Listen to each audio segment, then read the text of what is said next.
Perhatikan hadisnya sahih sampai Al-Imam An-Nawawi mencantumkan ini dalam salah satu hadis di Al-Arba'innya. Thumma dzakara rajula. Awas, hati-hati. Yutilus safara. Thumma dzakara rajula yutilus safara asy'atha aghbara. Lalu Nabi mengisahkan tentang seorang lelaki yang menempuh perjalanan panjang sampai tampilannya penuh debu. Ya, bahasa Inggrisnya kurang lebih the kill of the kumel. Ya. Jadi udah banyak debu lah ya dalam dirinya. Awas ya, yamuddu yadaihi ilas sama, lalu mengangkat tangannya ke langit, ngangkat tangan. Nanti saya ajarkan fikih mengangkat tangan ya. Fayaqulu ya Rab, dan dia berkata ya Rab, ya Rab. Fokus sebentar. Orang ini kisahnya itu punya permohonan yang sangat berat ingin disampaikan. Penting permohonannya, sangat pengen dijawab. Lalu dia melihat cara doa cepat dikabulkan, diantaranya ada tiga. Satu, doa dalam perjalanan. Perjalanannya perjalanan pada ketaatan, bukan maksiat. Awas hati-hati, bukan perjalanan maksiat dan bukan jalan-jalan biasa. Awas hati-hati. Kau mau kemana? Mau ke Hawaii? Titip doa ya. Doa orang safar kan dijawab. Tuh yang umrah, yang haji, gitu kan? Ya, itu yang dimintakan. Mohon, minta. Tapi kalau yang perjalanan maksiat tidak. Bro, mau kemana? Las Vegas. Titip doa ya. Itu belum dimohon, udah ditolak. Ya, belum dimohon. Jadi, satu, menempuh perjalanan panjang. Kedua, orang yang mengangkat tangan. Jadi usahakan nanti saat berdoa itu biarkan mengangkat tangan. Nanti ada fikihnya. Ada yang cuma satu jari misalnya, ya, saat khutbah Jumat khatib ada. Ya, ada yang kemudian mengangkat tangannya, ada yang rendah, ada yang tinggi, ada yang posisi begini ada saat istisqa. Yang standar itu angkat kedua tangannya, ya, sejajar dengan dadanya di sini, sejajar. Sini ya. Dan nggak usah malu. Allah itu kan tidak akan malu untuk memberi. Justru Allah itu dalam hadis sahih, Allah akan merasa malu, di sini bahasa kiasan, majas maksudnya. Membiarkan seseorang yang mengangkat tangannya, kemudian dalam keadaan hampa, artinya tidak menjawab doanya. Dia ada seorang bertanya kepada Rasulullah, ya Rasulullah, bagaimana seorang berdoa mengangkat tangannya? Kemudian Nabi mengatakan, bagaimana menurutmu kalau ada seseorang meminta kepadamu menengadahkan tangannya begini? Ustaz, tolong Ustaz. Di depannya langsung begini. Dua-duanya begini.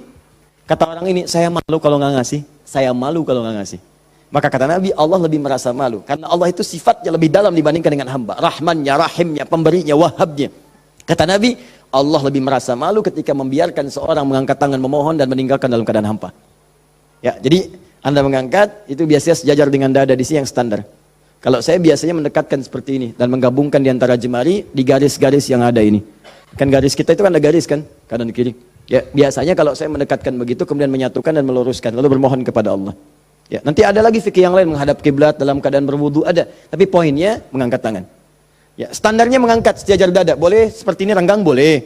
Mau dirapatkan seperti tadi boleh. Ya, saya memilih untuk yang merapatkan. Ya, silahkan bebas. Yang penting di sini ada dalil mengangkat tangan boleh saat berdoa.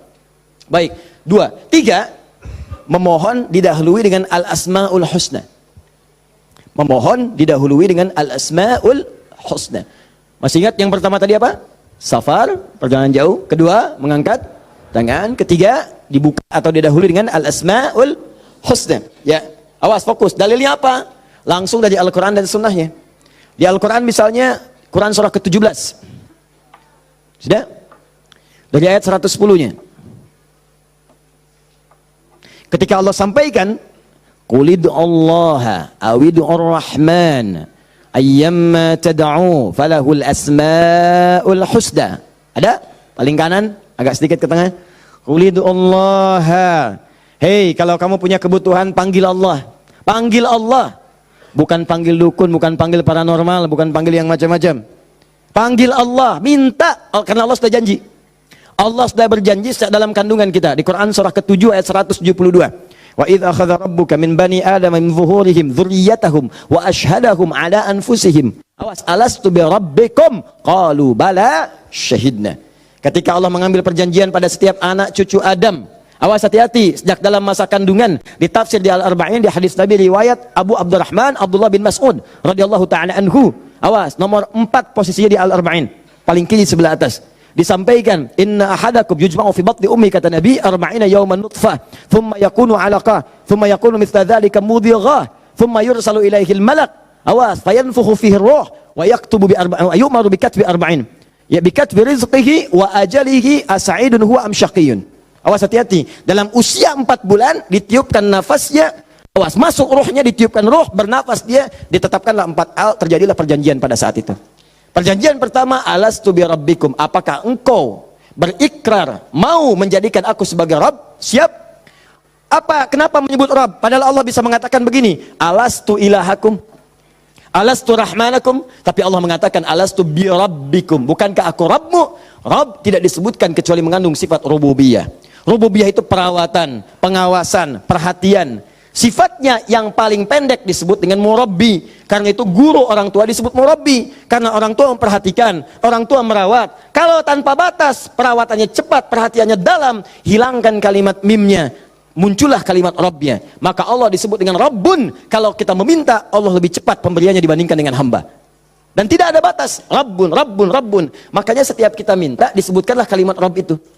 Silakan cek, setiap permintaan ada kalimat Rabbnya. Rabbana atina fid dunya hasanah wa fil akhirati hasanah wa qina adzabannar. Rabbana zalamna anfusana rabbighfirli wa liwalidayya la yukallifullahu nafsan illa laha ma wa 'alaiha mak.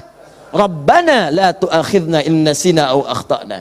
Jadi kenapa disebutkan kata Rabb itu memberikan isyarat, seakan-akan mengatakan begini, maukah engkau berikrar menjadikan aku, bersaksi aku sebagai Tuhan, nanti yang saat engkau hidup aku akan perhatikan kau, aku akan berikan kebutuhanmu, aku akan sembuhkan kalau sakit, aku akan penuhi apa yang kau minta, akulah Rabb, dengan sifat rububiyahnya. Makanya setiap Anda minta Rabb, Rabb, Rabb, Rabb, Rabb, Rabb. Jelas? Saya kembalikan, ketika Anda memohon kepada Allah, dahulukan dengan al-asmaul husna. Qul ud'ullah, panggil Allah, minta. Kalau ada masalah minta, ya Allah, ya Allah. Maaf ya, bukan bikin status. Bukan bikin status. Diuji dengan musibah yang dibikin status. Aku tidak menduga akan seperti ini.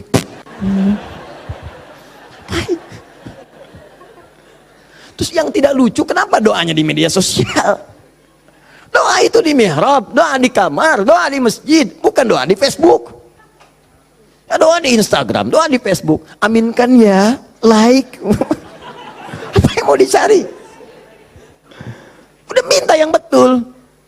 Minta yang mohon dengan khusyuk. Mohon. Quran surah 7 ayat 205. Wadhkur rabbaka fi nafsika tadarruan wa khifatan wa dunal jahri minal qaul. Kalau butuh sesuatu, sebut nama Allah dalam jiwamu. Bukan dalam media sosialmu, bukan di WhatsAppmu, bukan di Instagrammu. Online-kan hatimu dengan Allah, minta dalam jiwamu dengan penuh ketundukan, dengan penuh kepasrahan, dengan penuh harap. Mohon ya Allah, ya Allah, ya Rabb, minta. Sebut namanya bagaimana, ya Allah, atau yang kedua Ar-Rahman, atau, nah ini rumusnya, ayyamma tad'u, atau kapanpun kamu ingin panggil minta sama Allah, falahul asmaul husna.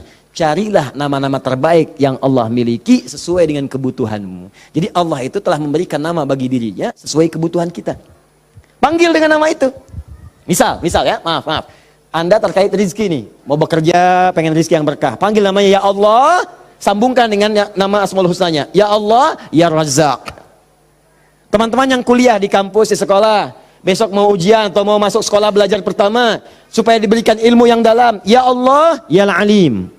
Allahumma faqihni fid din wa 'allimni ta'wil. Ya Allah, ya Alim, Rabbi zidni ilma warzuqni fahma. Ya Allah, ya Alim. Punya ujian berat, ya Allah, ya Sabr. Diganggu di pekerjaan, di aktivitas, ya Allah, ya Malik, ya Jabbar. Minta. Dan jangan semua harus disebutkan. Nanti yang tidak dibutuhkan jadi muncul. Ya Allah, ya Rahman, ya Rahim, ya Malik, ya Kudus. Memang boleh, nggak apa-apa. Kalau untuk ibadah, bacakan itu boleh. Tapi kalau untuk bermohon, saya sarankan cari yang sesuai kebutuhan. Kalau mau ibadah dengan menyebut nama saja boleh, silakan. Tujuannya apa? Zikrullah bidzikri asma'il husna. Zikir kepada Allah dengan menyebut al-asmaul husna boleh. Ya Allah, ya Rahman, ya Rahim, ya Malik, ya Kudus, sampai akhir. Saya dulu ujian pertama kali masuk jurusan akidah, begitu masuk pertama kali, soal ujian di akidah itu cuma 3, tapi setiap akan menjawab 3 itu selalu harus dituliskan al-asmaul husna dari awal sampai akhir dengan hadisnya plus tafsirnya, baru boleh jawab soal. Betul, itu ujian saya dulu begitu. 3 soal Anda bayangkan, Setiap soal al-asmaul husna dulu. Tulis. Dengan dalilnya, hadisnya. Hadis itu dibagi dua. Hadis pokoknya, hadis klasifikasinya. Setelah itu tafsirnya, baru boleh jawab soal. Pertanyaannya mungkin gampang. Misalnya, berapakah rukun iman itu? Cuman sebelum dijawab, tulis dulu tadi itu. Ini spidol. Ini jari telunjuk saya. Habis ujian itu mirip nih, begini. Betul. Cuman saya nggak foto aja dulu itu. Ya. Saya pikir kenapa Ustadz saya begini ya. Akhir-akhir baru sadar saya. Allahu Akbar. Rupanya beliau ingin menanamkan kedekatan kita dengan Allah dimanapun berada. Sebab kalau kita mengingat, menuliskan terus, maka dia akan sampai apa yang kita tuliskan merasap ke dalam tangan kita. Minimal jadi saksi di hari kiamat. Ya. Di penanya, di hati kitanya, di bawahnya. Sehingga ingin merasakan taqarrub ilallah dalam setiap keadaan kita. Cari itu. Dapatkan, mintakan. Mohon. Nah, 3 syarat ini terpenuhi di orang tadi. Perhatikan, perjalanan jauh dia tempuh. Sampai tadi banyak debu. Angkat tangan diangkat, yamudu yadayhi ilas sama. 3, dia minta dengan al-asmaul husna. 3-tiganya lengkap. Seharusnya doa dia dikabulkan 3 kali lebih cepat dari orang biasa. Karena 3 hal tadi dipenuhi. Qurannya ada, hadisnya ada. Bahkan Said Sabiq itu pernah menulis kitab Al-Aqaid Al-Islamiyah. Dalam bab al-asmaul husna disebutkan hadisnya populer. Hampir kalimat-kalimat tauhid di kitab-kitab hadis ada hadis ini. Seorang setelah menunaikan salat kemudian berdoa kepada Allah Subhanahu wa taala di samping Nabi sallallahu alaihi wasallam, dia berkata, "Allahumma ya Allahul Ahad, ya Allahul Ahadus Samad, alladzi lam yalid wa lam yulad wa lam yakul lahu kufuwan ahad, Allahumma ighfirli." Dia sebelum mintanya Allahumma ighfirli, tapi sebelum minta didahului dengan al-asmaul husna. Kata Nabi, "Atadri madza tad'u? Atadri madza da'ut?" Tahukah engkau bagaimana engkau baru saja berdoa? Allah wa Rasulullah alam, saya nggak tahu ya Rasulullah maksudnya apa. Kata Nabi, da'autallaha bi asma'il a'zam. Idza du'iya bihi azaba wa idza su'ila biha a'ta. Engkau baru saja bermohon kepada Allah dengan menyebutkan nama-namanya yang paling dahsyat. Yang kalau engkau berdoa dengan mengawali nama-nama itu, maka semua doa akan dikabulkan, semua permintaan akan diberikan. Hadis selesai.